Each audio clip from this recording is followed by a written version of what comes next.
Hello, yeah, thank you very much for that introduction, and thank you very much for inviting me to this to present at this wonderful event. Just a bit of my background. I have worked for the past 15 years in the retail industry in Australia. Most recently, I worked for 10 years as a merchandise analyst for a company called the Just Group, which is one of the leading apparel retailers in Australia and New Zealand. I worked on their youth fast fashion brand called JJ's, and I worked as a merchandise analyst in relation to launching and growing that brand into the South African market as part of a joint venture. So today I would like to talk a little bit about the new role that data analytics is playing in the fashion industry by providing another layer of insight into the relationship a retailer can now have with their customer. And that due to the e-commerce or growth in e-commerce that every sort of panel here has been really talking about, that growth, that this data that can be used has become a lot more relevant than ever before. It's now being used to identify in ways not before possible to validate and also identify trends in the market and help retailers adapt to their current ranges and future range builds. Firstly, I'll give you some context to WGSN, the organisation that I work for. So WGSN is essentially a market intelligence organisation, and it's based around the fashion and lifestyle industries. We provide and curate relevant content to these industries. From our expert experience and knowledge, we also provide direction through strategic intelligence, trend forecasts, along with actionable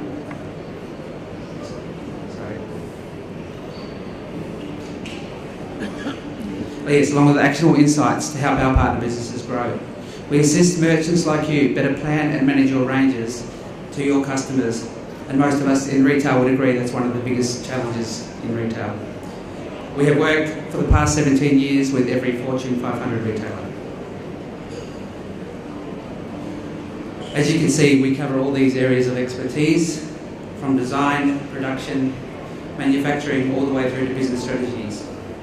We leverage our expertise in these areas to provide insight to bridging the gap between design and the retail floor to help ensure businesses get a maximum return on investments in the ranges they are investing in.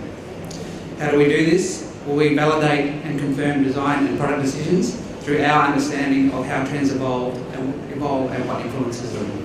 We translate fashion trends from the catwalk directly into commercial ranges, and we give insight to what is trending now and ensuring that all levels of the supply chain have speed to market and confidence in a commercial return. We currently have 75,000 users across 4,000 global businesses. So it is actually from working with these Fortune 500 retailers that they've shared with us one of their biggest pain points. And that is, after creating a range, then the need to better understand how to efficiently manage that in season. So as part of listening to our clients, we've actually evolved our business now to be more in line with these needs. For us, understanding the importance of retail data, which is what I'm going to talk about today, and what this data is currently available and can be used to further assist in range management is a logical evolution of our business. As many of you here would know, from an in-season trading point of view, it is almost impossible to create the perfect range, especially when you're faced with one small little obstacle we know as competition. Competition by default ensures that some competitors will do certain things better than others, from better time deliveries, better position pricing, through to adopting trends better, to dare I even say it, cashing in on a trend that you missed entirely. Maybe a gasp in the room there. So in relation to data analytics, we as a business understand the importance of the data. So hence the field of data analytics and programs such as InStock have come to the fore. In the case of WGSN, we have created InStock in collaboration with buyers and merchandisers to be a comprehensive retail analytics platform. And as a data analytics tool, InStock uses ethical collection to scrape, which does sound painful, the e-commerce sites of around 120 retailers globally to help paint a picture of what is happening in real time commercially in the highly competitive retail apparel market. It does this by capturing and storing a detailed record of competitive product ranges over time, help identify potential best and worst selling styles, and assisting retailers in creating a balanced assortment between value, freshness, and newness, so buyers and merchandisers get out So basically what the buyers and merchandise get out of it. So you can see up here, this is essentially how buyers and merchandise is used in stock. Buyers would use it to track new products dropping online from their competitors so that they can ensure their product offer is up to date. Know the fast-selling items online so they can ensure they're backing the right winning lines. Know the worst-selling lines so they avoid overbuys. And check new colours and shapes coming through so they can be more proactive earlier. Merchandisers, on the other hand, use a bit more of an analytical perspective on the data, and they use it to monitor pricing so they can remain competitive in the marketplace, and monitor product assortment so they can correct volumes of stock and stop any overbuying, and also getting visibility of who is marking down what products and by how much. But before we talk about the trend platforms such as InStock and highlight to us, we first need to understand what I mean by retail or data analytics. Data analytics, which we've been hearing a bit about here over the last couple of days, is the field of transforming data into insight for making better decisions. It basically involves three sort of areas. The first being data analysis, and that is the cleaning and transforming and modelling of the actual data. Secondly is data mining. So this is using that modelling to predict outcomes instead of just describing an outcome. And finally, there's the business intelligence, which is aggregating information into statistics. So for us in retail, it is the boom in e-commerce that is creating in its wake a huge amount of data, which when leveraged effectively can provide superior insight to all levels of the supply chain. This is how we like to picture how data analytics works, and that is making it akin to refining gold. So essentially first the data is mined and then sifted for what is of value, or the gold. The data is then cleansed or refined, picking out and grouping together only the relevant data. So in essence, only the gold of most value is kept. It is then arranged into required fields to produce usable analytics. At WGSN, we refer to this final stage as product gold. But because data analytic tools such as InStock rely on the data coming from e-commerce platforms, we should take some time to look at what is going on in that sector. After all, as leveraging any data, you need to acknowledge that the outcomes derived are in fact a reflection of the source. With what I'm discussing today, that source is the e-commerce platforms from the global retailers. So what makes e-commerce an increasingly credible source of data has been the evolution and growth of online shopping. For India, an example, the apparel as a proportion of online spending has increased from 2012 to 2013 from 12.3% to 13.9%. And apologies, I don't have the 2014 figure yet, but hopefully Planet Retail is not too far away from publishing that. So also when you consider here in India alone that the overall e-commerce industry is valued at around 17 billion and growing at 35% each year, it is expected to cross the 100 billion mark in 5 years. And we know that in apparel will continue to make up a significant amount of this.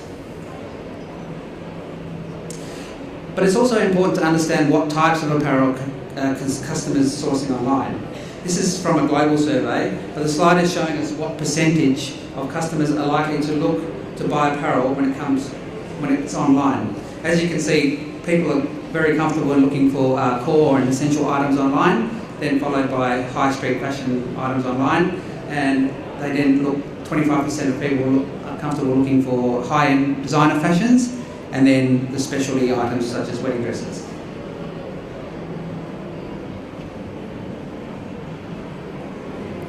But these numbers again add further context and weight to the data that retail analytic programs lift from online. It is also relevant to have an idea of how consumers engage with e-commerce. So how are consumers spending online? You can see here that the ever-increasing popularity of mobile and tablet purchasing, which is what is pushing the growth of the industry. Market move in spend towards mobile devices with 116% to these devices in the last 12 months alone to 2013. And I'm sure when the figures are published for 2014, that we'll see even more shift in these proportions towards mobile devices. I suppose as a side note here, it also demonstrates that from a retailer's point of view, they must need to be able to adapt their e-commerce sites to multiple devices.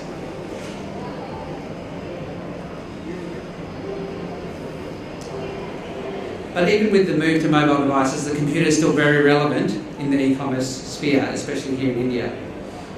In India, the likelihood of shopping for apparel online is considerably higher across all the devices than the rest of the world.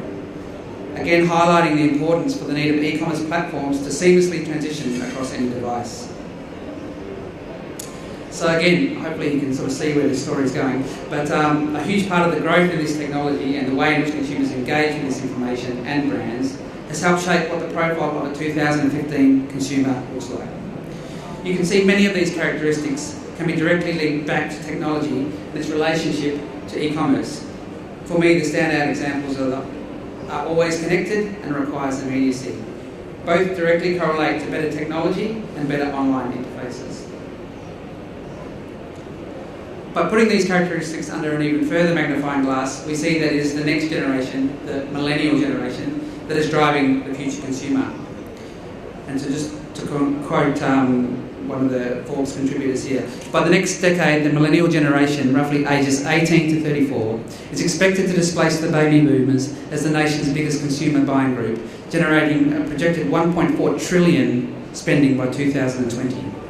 They have been stereotyped as digital addicts, tethered to their social networks, laptops, tablets and smartphones, who prefer shopping online to old-fashioned bricks and mortar stores. Bear in mind this quote is only relating to the US. So we can start to see it may be the technological evolution such as the tablets and smartphones that is powering the growth in e-commerce, but it's this generation and the social nature in which they in particular interact with these mediums that is driving the evolution of online commerce.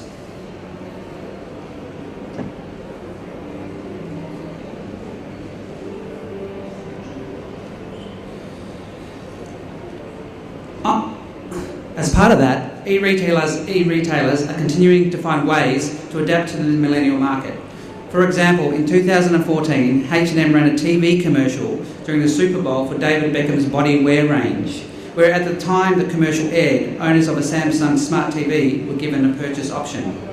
Also, late last year, the movie The Kingsman became the first shoppable movie. Not only were the costumes for the film designed in collaboration with Mr. Porter and some of Britain's best-known heritage brands, they were literally available for sale online at the same time the film was released for screening. So you can see that from this and probably the discussions we've been having the last couple of days, the goal for online retailers is really to take the time out of the purchase decision. For them, it's all about literally cashing in on the moment. From a data insights perspective, the move towards such purchases provides an even faster insight to make decisions around.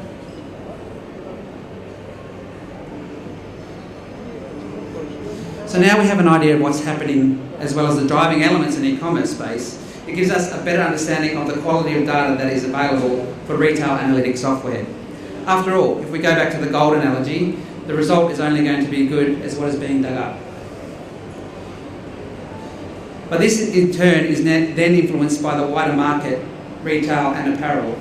So we can see here that retail apparel sales are actually growing globally. In the US, clothing, footwear and jewellery spend set to grow over the next 5 years to $64 billion. And we're also seeing that 63% of women now use the internet to buy clothing worth $4.7 billion. And that's I guess 2 years old. So all the merchants here and around the world want to cash in on this slice of the growth. But as always, they face certain challenges to achieving this maximum profitability. From their own admissions, the 4 biggest risks for them are number 1 is being late to market, followed by having wrongly priced stock, then having lower than targeted sell-through rates, and finally the risk of having terminal stock. From my perspective, you can see this is quite buyer-centric, as being late to market for them is their biggest issue. One assumes as much for the ego as maybe financially. But how do merchants currently find ways to reduce these risks? Most commonly, they undertake what is known as competitive shopping. Constantly looking at other retailers' ranges for styling, assortment and pricing benchmarking. But this, in turn, is a very manual and time-consuming job. As a result of current competitive shopping techniques, such as physically going out to the bricks and mortar stores or trawling individual retailers' online stores, it is no wonder that this can take 5 whole days of a month, or 30% of a buyer's time being dedicated to doing this, time that can be better spent elsewhere.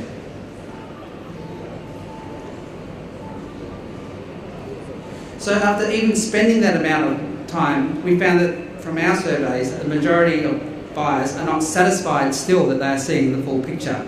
In fact, less than 1 in 10 buyers surveyed said they were very satisfied with the completeness or accuracy of their market monitoring information.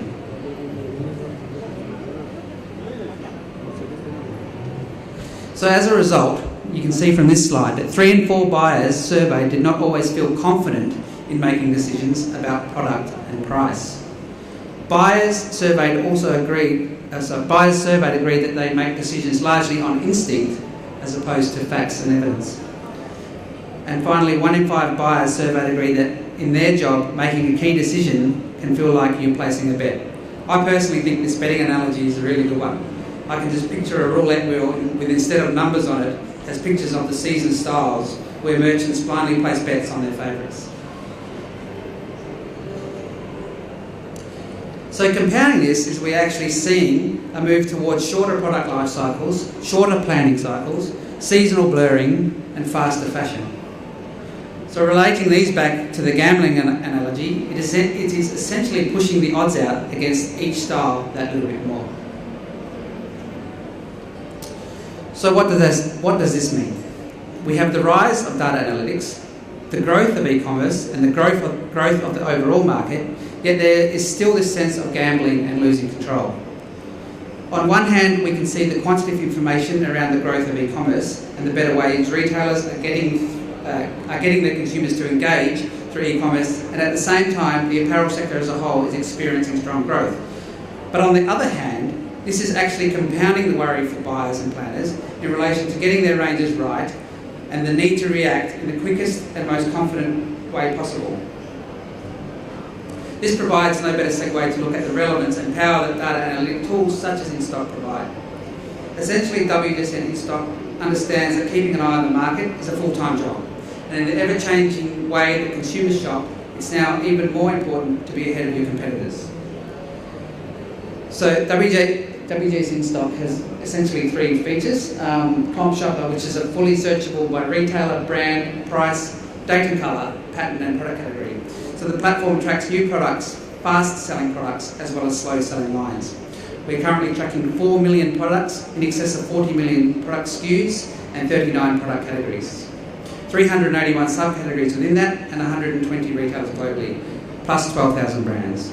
We also allow you to bespoke colour mix, price architecture and product mix analysis to benchmark yourself against your competition.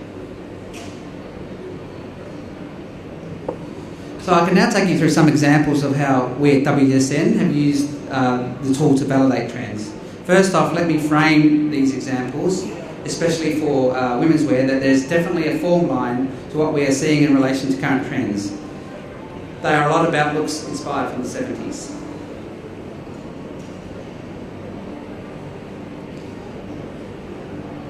So let's start by looking at an obvious throwback to the 70s, being the wide leg pant. At the end of February, we saw in the UK a 92% increase in full price styles of wide leg trousers on the month, as well as a 192% month-on-month increase, with 16% of new styles in that month were cropped. At the time, we were saying that there is more potential to optimise wide leg trousers into summer, and that it boded well for a move into shorter styles such as the culotte. So let us look at culottes now as a subcategory and see if this move into wide legs at a shorter length came about.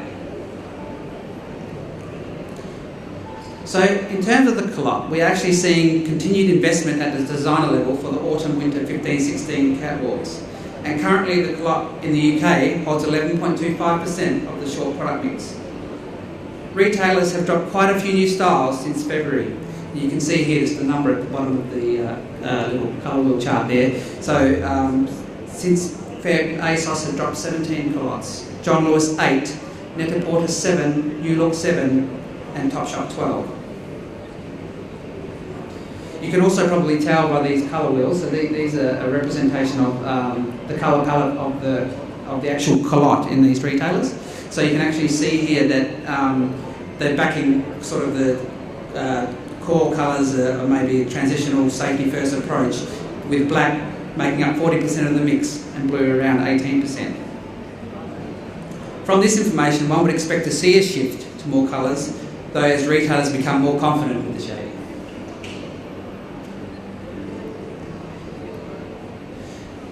We can see here that looking at the selected retailers that pricing for culottes is also very wide-ranging, consolidating the fact that it does have a broad market appeal. Volume retailers such as New Look are entering in the £8 to £10 and are currently exiting at no higher than £20. Next and River Island are also concentrating in the £30 to £40 price band, while at the other end of the market, Net-a-Porter are exiting with culotte styles in excess of £1,000. So this data is taken from InStock and just shows you a very quick view of how the price bands of these particular retailers are, again, specifically for the culotte.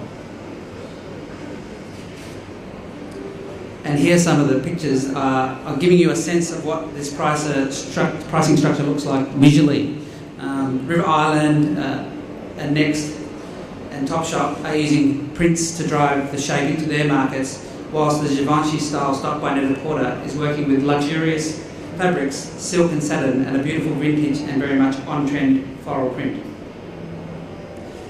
So you can really see the market penetration of these styles across all the different retail players. So as a retailer investing in the culotte, your price value proposition will need to be spot on for your market. Things like styling, lengths, colours, prints and fabric will be all important decisions in making up your proposition. You'll also want to have your styles in now, as there is a potential risk that if this trend does not eventuate or sees a downturn in momentum, that you could get stuck with future commitments that you may not be able to get out of. But I think this is going to trend. So, in relation to the wide leg pant, denim jeans do not escape the 1970s influences as retailers try their hand with flared jeans. In the UK, they were still in relatively low volume. However, there has been a 56% increase in full price styles on the market. In the US, 6.5% of the jean product mix across these retailers, ASOS, Anthropologie, Forever 21, Coles, Piperline, Shop Hop, Target, Gap, Kmart and Net-a-Porter consisted of flared jeans. But after the first week of March, it looks as though the UK customer is becoming more at ease with the silhouette shift, as InStock is trending an increase on flares with some SKUs out of stock. So this would mean that any retailer not already in this space may risk being too late to the game. However, it will be interesting to track over the next month or so to see if retailers continue their confidence in the flares as a percentage of the jeans product mix, and how they perform in relation to the price, into the relation of full price to markdown stock. And again, retailers will need to be ready to act. Retailers will be ready to act in relation to managing future deliveries of these, depending how the trend plays out. Interestingly, just that little colour chart, it's not looking at flares specifically, but it's just looking at denim jeans. That in the US, 10% of the full price denim currently consisted of white compared to the UK at 6.8%.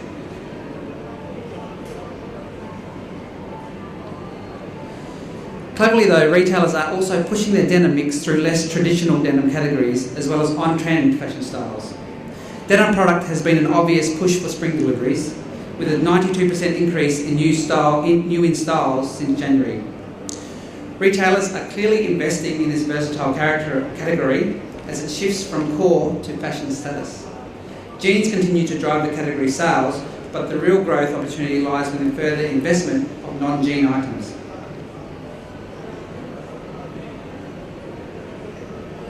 So looking at denim in relation to full price and new inputs, we see that denim category has seen an 18% increase of full price items at retail since the beginning of the season, and with 14% of that increase seen throughout the last month in the UK. We can see here on this chart that the new in drops spiking towards the end of January, early February, and then again at the start of March. This tells us that retailers have been phasing the drops of the denim products as they start to increase the denim mix overall for spring-summer 2015. So looking deeper in these spikes, the number of denim drops also highlight the move towards non-jean styling. You can see from these graphs that jeans undoubtedly continue to dominate the denim category sales. This week they were holding 79% of the full price styles. However, as the new styles trend, non-jean styles are eating into the jeans category with 30% of the overall product mix, which is that chart on the right. Again, retailers should be looking to capitalise on the season's trend now for all things denim with a wider cross-category offer that will bring the opportunity for year-round sales for this fabrication. So we can also use retail data analytics to look at which of these non-denim styles are retailers backing. And we can see the biggest one at the moment is Western shirts. Western shirts have had a 69% increase in new ins, and it's probably safe to assume are going to become a core item. Retailers will need to make sure they are happy with the timing of their future drops and maybe have the need to bring forward deliveries to capitalise on the momentum. Secondly is denim shorts. With 51% of the new ins, it is a sign that retailers are gearing up for the holiday and festival shoppers in the UK. Again, merchandisers want to make sure their assortment of shorts is delivered in line with this. The Western jacket, with 42% new ins, has potential for retailers to evolve the shape with sleeveless options. And denim skirts has also had a 37% increase on new ins. Retailers again need to be clever with their denim skirt mix, ensuring they have enough core styles such as button-through, mini and pencil styles. And finally, not listed here, but the denim dress, in line with the 70s utility look, has also had a 27% increase in new ins. So it's not too late to arrange more options of these from existing fabric commitments. So indicated by the average pricing shown here, we are witnessing a real mass market pricing on all of the denim non-jean items. Fast-selling denim skirts lead with 23% of the new in mix, with some SKUs already showing out of stock on the in-stock platform, followed by shorts and jackets, each with 18% of their new in mix and some SKUs already out of stock. Although not listed here, we expect to see dungarees up the style stakes this season. More typically we see them at a junior level, but as they shift into the contemporary women's wardrobe in more premium styles. This week sees a 28% increase in new ins for the dungaree, but how well this style will sell is yet to be seen, as retailers are actually trialling them in low volume.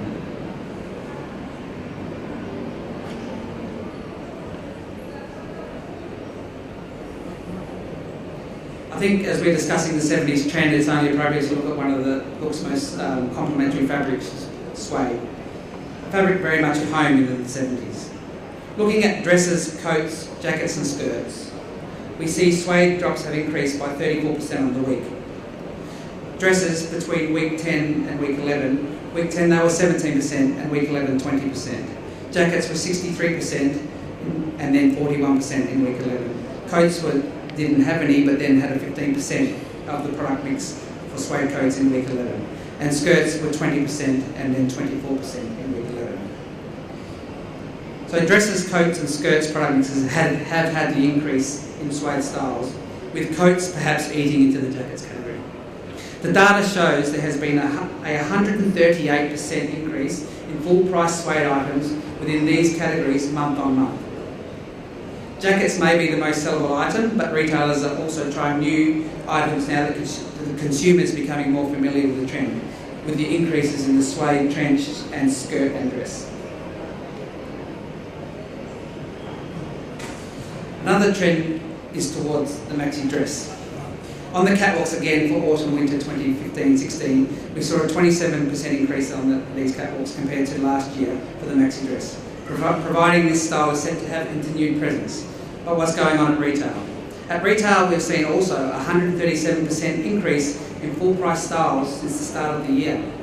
Last week, they increased their proportion of the dress product mix by 14% of the full-price mix and 11% of the new mix.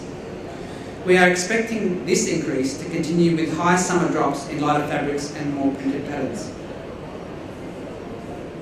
From this data and the fact that the maxi dresses continue to trend upward on the catwalk, there should be some longevity with the maxi dress, and retailers should be comfortable ranging more of these in for the back end of the season.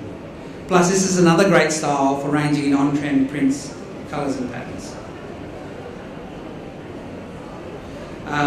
Another trend to watch is the growth in activewear. We are seeing a continued trend in activewear across the apparel retailing, and it is proving to be as much a fashion and lifestyle item as a practical one. At the end of February 2015, there's been a 27% increase in full-price sports apparel from leading brands Nike, Puma, Adidas and New Balance across these retailers of ASOS, Net-a-Porter, Topshop, Matches and Selfridges since December of 2014. Plus, we've also had own brand launches of activewear this year from Boohoo, Missguided and New Look. And we note that Missguided had 28% of its range showing already with some SKUs out of stock, inferring that it is already selling quite well. Tesco, Gap and H&M were also pushing the activewear theme with key items including hoodie and track top, sports bra and legging showing a 25%, 62% and 37% increase in full price styles since December 2014. Again, retailers should ensure they are proportioning some of their mix to activewear going forward. Definitely a growth area. Another trend to watch is we're definitely witnessing a move towards the tunic shape. In-stock data suggests now is the time to further invest in the tunic shape. In the UK, tunic tops currently hold 6% of the overall tops category. There was a 25% increase in the new in styles last week and a 59% increase in styles with out-of-stock SKUs. Opportunity also around the tunic dress as an important alternative to the core shift dress styles. For the tunic dress, we saw a 50% increase in new in styles last week, as well as a 62% increase in styles with out-of-stock SKUs. The shift dress is also trending upward. 60% upswing in full price styles on the month and representing 13% of dress styles in the UK market. UK retailers that have got behind the shift dress include Boohoo with 15% of their dresses being shift dress, Oasis had 41%, Reese 24%, Debenhams 12%, House of Fraser 30% and Topshop 9%. All retailers are using the shift dress to highlight summer's new colour palettes and prints. In relation to this, we are seeing the colour drivers in this shape being red making up 5% of the mix, 7% is pink and green 6%. They seem to be the retailer's choice of colours at this point in time. Floral prints also remain popular here, with 356 floral print shift dresses being offered in the last month alone, with a 25% of shift dresses in the past week being classified as a floral print. We also note that the shirt dresses are on trend for Spring/Summer 15. We can see from these product pictures here that again there is a lot of room for interpretation across all the different retail players. From a Harrods style at £230 to a New Look one for barely $13. Plus you can see here more evidence of the infiltration of denim or chambray. It is also worth noting the use of belts here. We know from the WGSN trend forecasts that styles promoting the feminine form, particularly in the West, will be a key look going forward. The use of knitwear for layering also continues to be a strong trend in women's wear in the UK. You can see here the prominence of both cardigans and jumpers and the sweater subcategories, which are traditional layering pieces.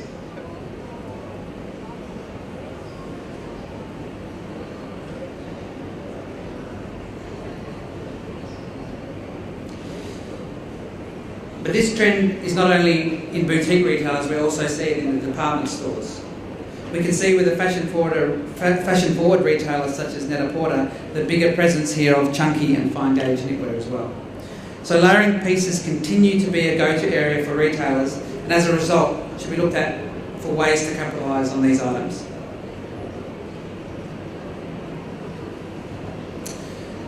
Maybe we should include a little bit of menswear.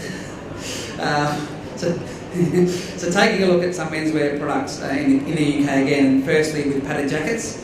So in the UK these are accounting for almost 30% of the total jackets mix. After black and blue, grey, green and red are the colour drivers in this category in the UK. In the US the padded jacket only accounted for 15% of the total jacket mix. The US also has slightly more colour emphasis on brown tones at 6% compared to the UK at just 3%. As the Northern Hemisphere moves deeper into spring, the percentage of styles marked down is comparable across the US and UK at around 50%. In the UK, red was the worst performing colour as 65% of these padded jackets in red had been marked down. But we can see from these charts that other men's jackets are also trending relative to their full price versus new-in ratios. The bomber jacket, with 20% of the full price mix, is proving its consistency. It also leads average weekly new-ins at 22% since early February. Western jackets at 9% of the full price mix has also held 14% of the new-in mix since the start of February. And the Harrington jacket, although increasing only by 25% last week as retailers are starting to push the new shape, it currently only holds 4% of the full price mix. But after dropping more newness than the Western jacket in early Feb, it has positioned itself with 5% of the total new-in mix. So with a push on the Harrington jacket, retailers should be thinking about, again, not delaying any deliveries, as it appears that now's the opportunity to be trading them as all the other retailers are starting to push them in. So just quickly, in terms of some menswear apparel colour comparisons, a huge colour story for men's this spring-summer in the UK sees the deep indigo and blue hues step into the fashion spotlight for the product, in line with the continuing trend for indigo and denim looks. Interestingly, in-stock data shows blue colour is more popular in the UK than the US, as 45% of men's apparel is blue in the UK and only 37% in the US. So we can actually also use the data to highlight where the major differences are in the blue hues for the UK and the US. The UK market leads when it comes to the highest percentage of blue apparel across all subcategories in comparison to the US. It also has a larger proportion of blue within all the categories. Unsurprisingly, jeans take first place with 76% in the UK compared to 64% in the US. Swimwear follows with 54% blue in the UK and 52% in the US. Shirts at 53% blue in the UK and 44% in the US. And lastly, knitwear, 51% is made up from blue in the UK compared to 39% in the US. The categories, though, with the largest differences are jackets, which had 43% blue in the UK and 16% in the US. The coats at 44% blue UK and only 32% in the US. And within the tailoring categories, 48% in the UK and 36% in the US. Perhaps this is a sign that UK retailers are offering this colour as more of a fashion-driven item. Here are some examples of the blue jackets hitting retailers in the UK. So we can see from John Lewis, ASOS, Debenhams and House of Fraser, very sort of tones of blue and also evidence of the bomber jacket and the Harrington jacket.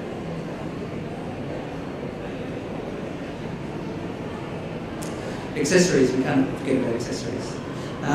So the shoulder and crossbody bag. From this chart, we see that the shoulder and crossbody bag hold an average of 43% of the full price mix and 41% of the new-in mix. We saw an increase in these bag counts by 234% since the start of the year, along with a 566% increase in the number of new-ins. There was a slight downturn at the start of March, but retailers backed it again in week 2 March, with new-ins increasing by 72%.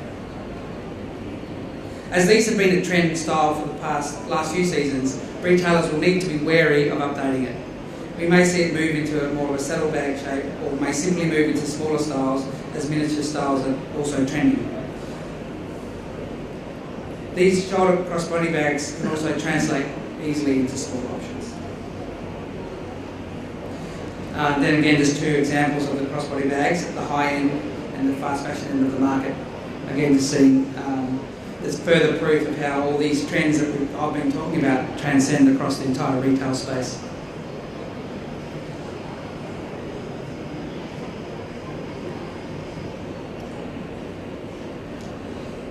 Printed scarves. So printed scarves are an easy, low-cost buy for consumers to update their wardrobe. They are also becoming an increasingly important sell-in with the shift to the layered dress look. From 23% of the scarf mix in January to 40% in March, we are seeing an importance being placed on these at the retail. Evidenced by the proportion of new-ins to full price, printed scarves holding 52% of the new-in mix. Again, expecting this item to continue to trend as part of the season's 70s boho look. Super quick item to turn around and another good item to react to trending prints and patterns.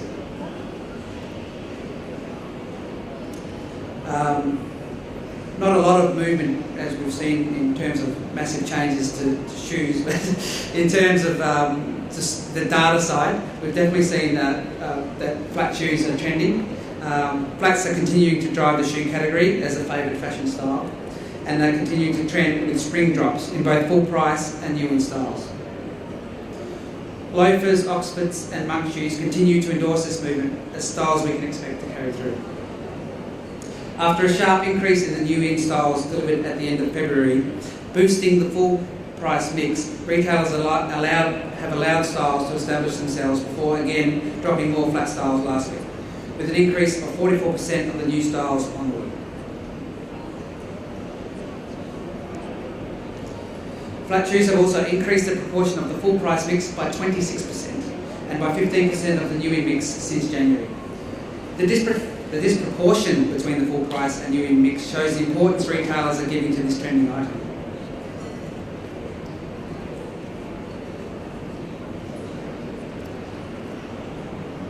Block-heeled boots is also trending. So these are trending boot style during the second week of March, with retailers dropping 263% more styles than the previous week. They have also maintained their proportion of full price and new in mix at around 14% across the season. The timing of major drops have been at the beginning of January, end of February and start of March. Again, it's the 70s look which enables retailers an easy update to core boot styles. And again, just two examples of the block-heel boot that are an easy wear, especially with the 70s theme. And obviously you can see it's the kind of style that can be, or the block heel can be adapted to pretty much most boot shapes.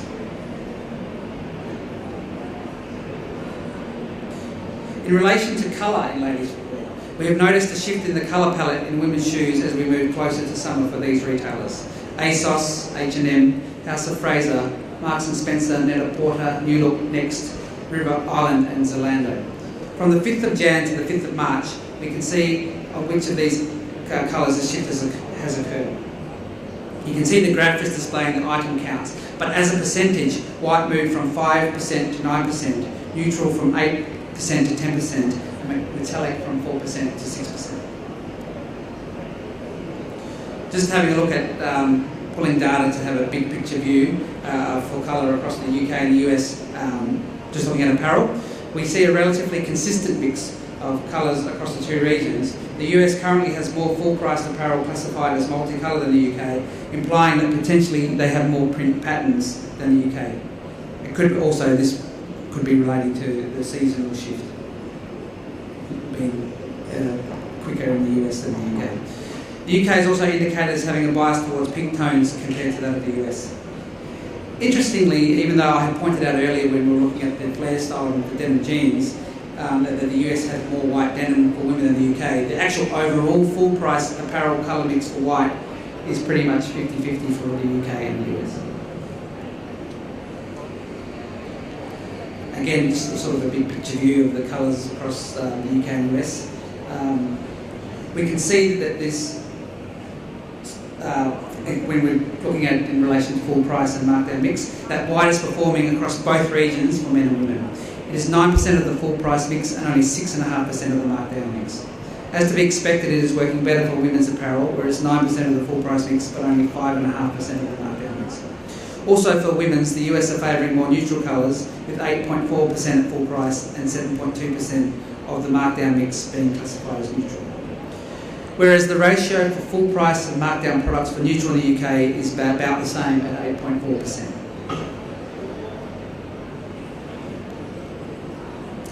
Finally, as a quick example, we can also use data analytics to map the data out weekly and over a period of time to get a real feel of how a retailer arranged a particular subcategory during the season. In this example, comparing US retailer Chico's with a few of its peer retailers and concentrating only on skinny trousers, we see that they had quite a different profile to the rest. From the top chart, Chico's had more markdown product versus full price product than their peers. And the bottom left chart shows that they phased their drops at the start and the end of the season, with very little drops during the middle. Retailers can use this type of analysis to look back at how and when competitors drop deliveries and factor this to the planning for the next season. A well-known UK retailer did these types of analysis as part of researching their imminent launch to the US. They were looking at such things as discounting, the depth and frequency of discounts by their potential competitors in the US. Also the product mix, they're analysing the options available to understand the differences in ranging between the US and the UK, and that this information is being used to inform their own range planning. And lastly, colour mix, again, just understanding any differences in colour trends between the two markets, again to help them build their range specifically to the US. So this kind of information would be almost impossible to undertake without a data analytics tool, but it also provides extreme value to a retailer looking to compete, especially in a brand new market. So as women's wear is generally the biggest area, I thought I would finish with a recap on some of the key takeaways from women's wear in this particular presentation. So definitely look to capitalise on denim. It can be ranged in, again, across many categories and appeals to all demographics. And it has a good range of go-to core styles. Ensure you are pushing through maximum stock and gaining full margin.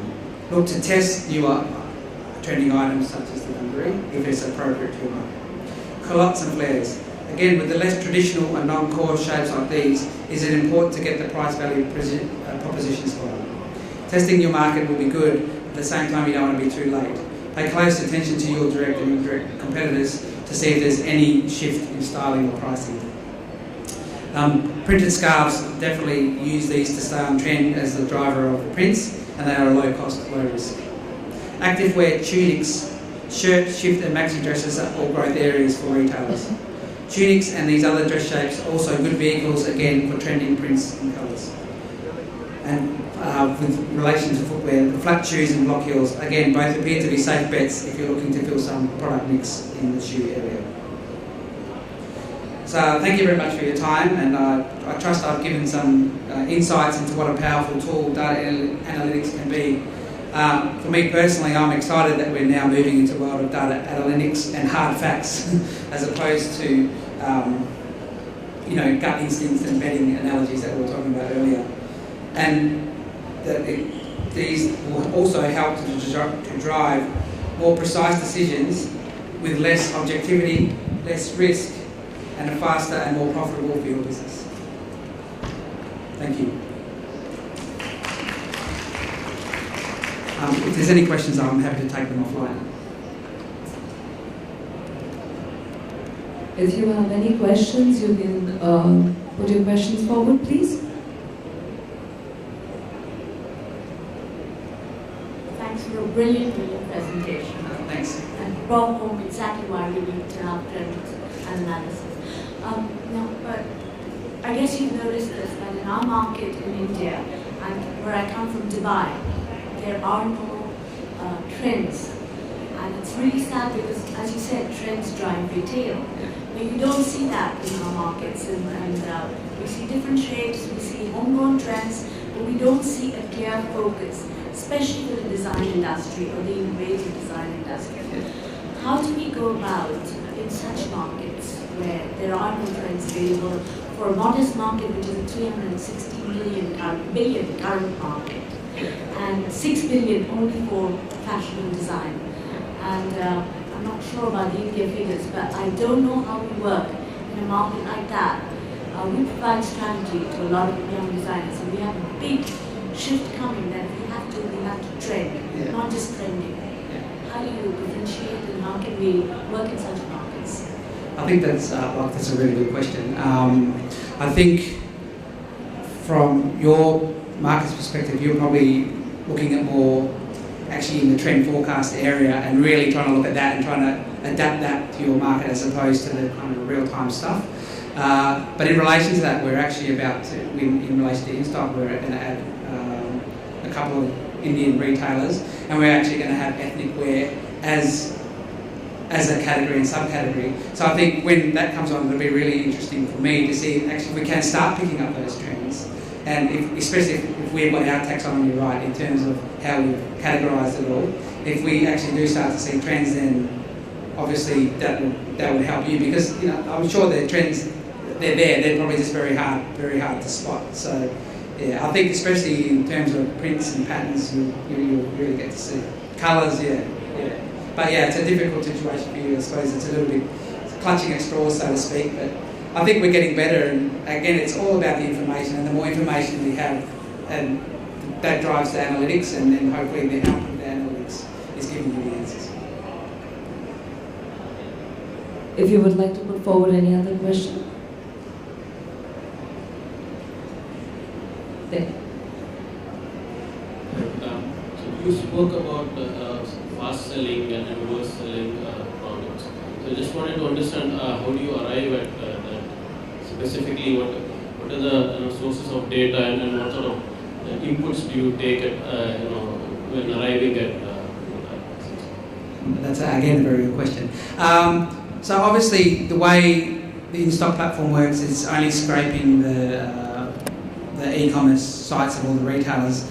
We have no way of knowing how much stock they bought, how much they've actually sold, because that information is internal to them. But what we can do is we can be a little bit clever about it, and we can look at we can see from their own platforms which styles have SKUs that have gone out of stock. So they'll be in stock, then they've gone to out of stock. Again, we're only inferring that once a SKU has gone out of stock, or has been in stock and then gone to out of stock, that is because it's sold. So that's how we try and identify good sellers.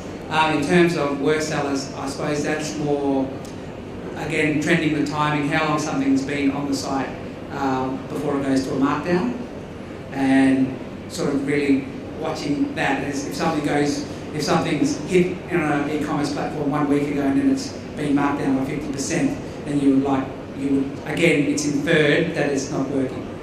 But that largely depends on the batch size of there might be some products that has that there are only 5 products and have stocked out, and there is another product that has 50 and maybe 40 of them have been sold.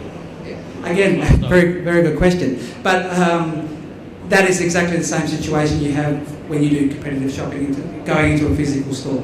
You can go into one store and you can speak to the customer service person who will tell you, this, Aztec printed skirt came in and we've sold it out. It was unbelievable.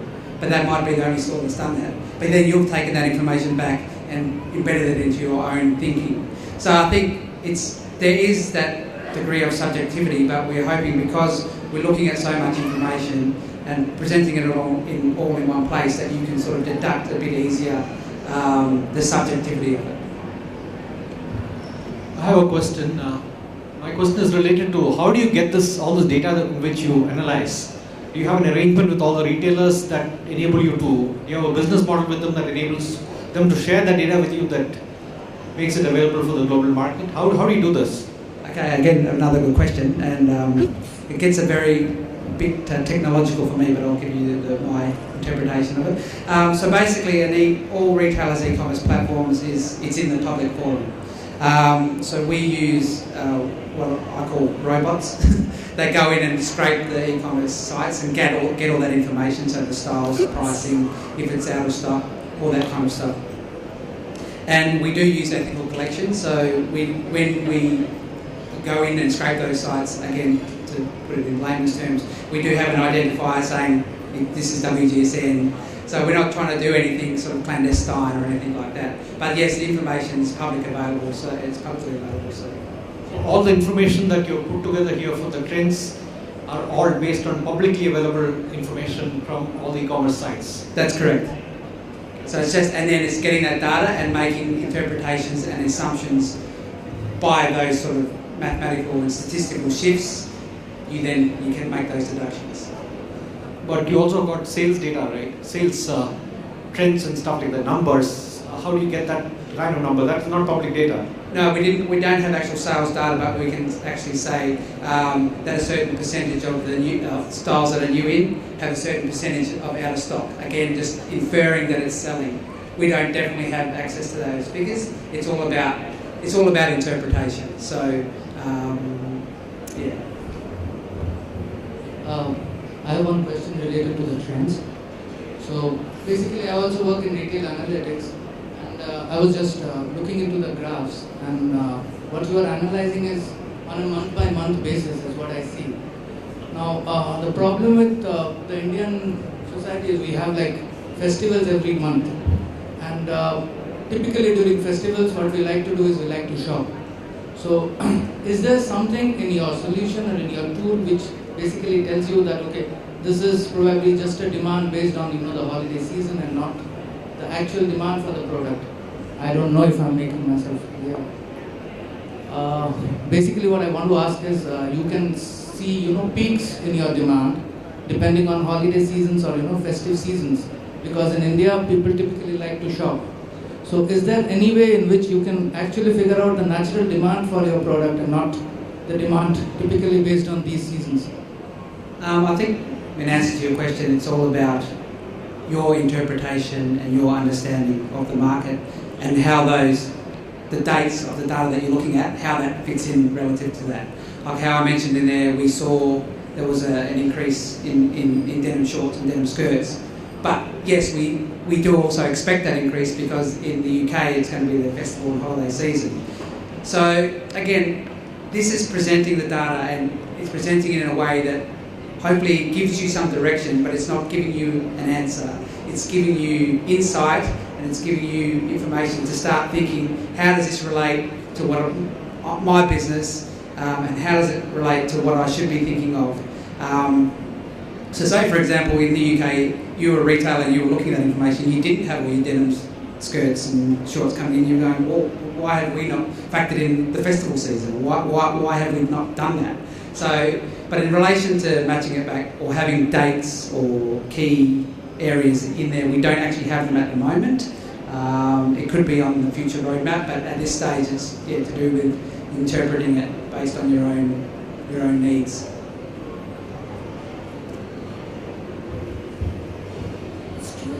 Is an occasion wear market. We are an occasion wear market, and according to occasions, I really like that question, we trend colours according to that. For example, in Christmas, you won't see a lot of people in red. For Diwali, we would take red and orange. So how would that affect your trend forecast? Given in mind that every month, as he rightly says, we have one big occasion and we take different colours. So how would that reflect on your technology-based answers? Would you have it factored in or some other way to try to tell that it's only the pop of the season, not necessarily the trend?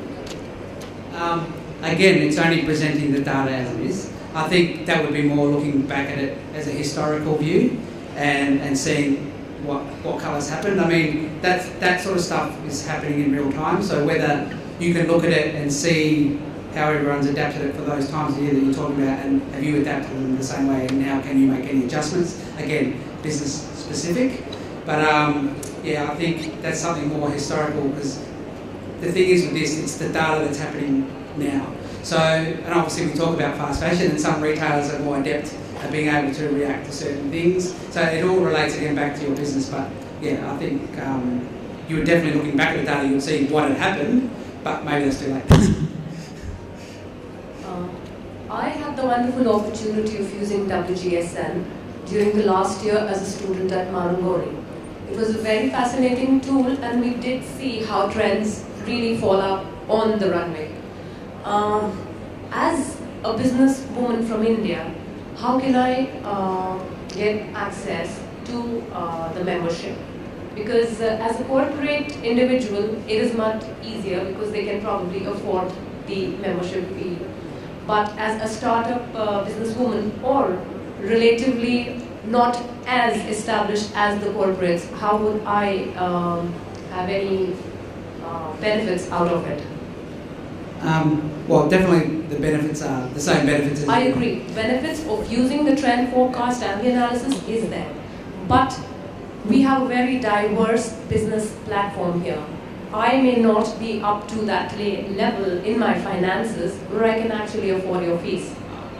Yes. Yeah. So how do I, as not a very established businesswoman yet, have the benefit? Well, look, I'm not in the sales part of WGSN. My area is to do with the product and how it can be adapted. We do have a little booth just around the corner there that you're welcome to come by after this presentation and speak to the actual account managers who deal with all that. But look, it's not out of, it's obviously it's designed as a corporate tool, but as an educational tool as well. So there's a middle ground there somewhere, I'm sure it is, and it'll be a question of speaking to those guys and seeing where that is. Yes, because here we come from very diverse financial backgrounds as businesswomen as well. Yeah. Thank you.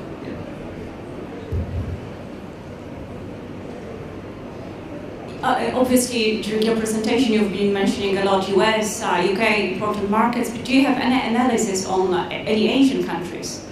Not at the moment. As I said, we're about to launch with a couple of Indian retailers to be scraped, Mintra and Jabong, I think it's going to be. Obviously, we're in the UK, Europe, US, also in Australia and New Zealand, but not in Asia yet. I think as it's a typical sort of cost-benefit business speak, so when the need for the business is to start, they get the interest from these markets. I think it's, from me coming out from Australia is because the product in itself is very new, it's only a year old, and that's in those sort of established markets. So now that we're bringing it into India, and then obviously the next thing will be Asia, as the exposure comes, then the retailers will come with things. Okay, I think that would be it. I don't think there are any more questions. If there are, you can always ask Tim, he's here. Yes. Thank you so much. Would like to thank Mr. Tim Perkins for this wonderful session.